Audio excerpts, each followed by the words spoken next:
Welcome to Mom of Many. Did you have an imaginary friend growing up? I sure didn't, but Erykah did, and I found out the days after she was discharged from the hospital. So we go to her first counseling session on September 13th of 2017 after being discharged from the hospital on September 10th. We are waiting in the lobby, and I kid y'all not, I turn around and Erykah is sharing her lollipop with the air. No, seriously, I turn around and she is sharing her lollipop, actually holding it out like she is letting someone taste it. So I asked her, Erykah, what are you doing? She said, sharing my lollipop with Mr. Fuzzy Lumpkins. She continues explaining how her friends Mr. Fuzzy Lumpkins and Rainbow were all right there and proceeded to introduce me to them. Now, she thinks I'm playing because I'm telling her I don't see anyone, and she is really telling me how silly I am. When the counselor calls us back, I let her know what's going on and how whatever is going on is new and just started. We have a good first session, which the counselor also met her imaginary friends. Now, as we are leaving, she's starting to believe that I really can't see these little friends of hers and asked me if she was dead. She started crying and she explained that she was so confused and she didn't know what was real. She eventually stares off and stops crying but looks absolutely terrified.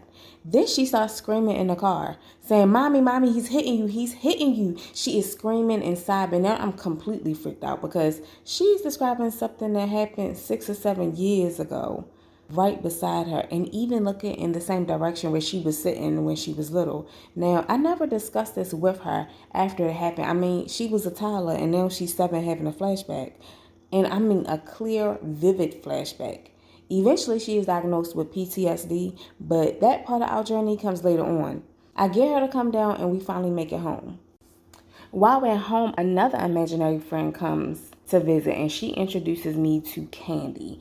At some point, she goes through one of her dizzy spells and she then becomes combative. She starts doing this high-pitched scream and she is calling all of her imaginary friends to come rain down on me.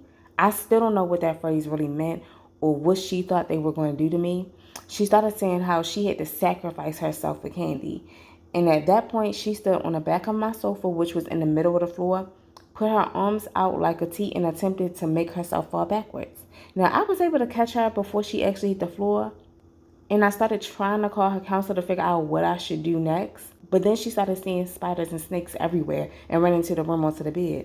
I had to physically hold her still and help her focus on her breathing, telling her to take deep breaths, and eventually the spiders and snakes disappeared.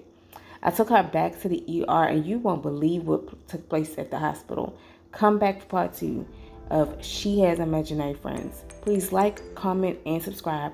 To catch up and find out everything that led up to this, please see the links in the description. See you next time.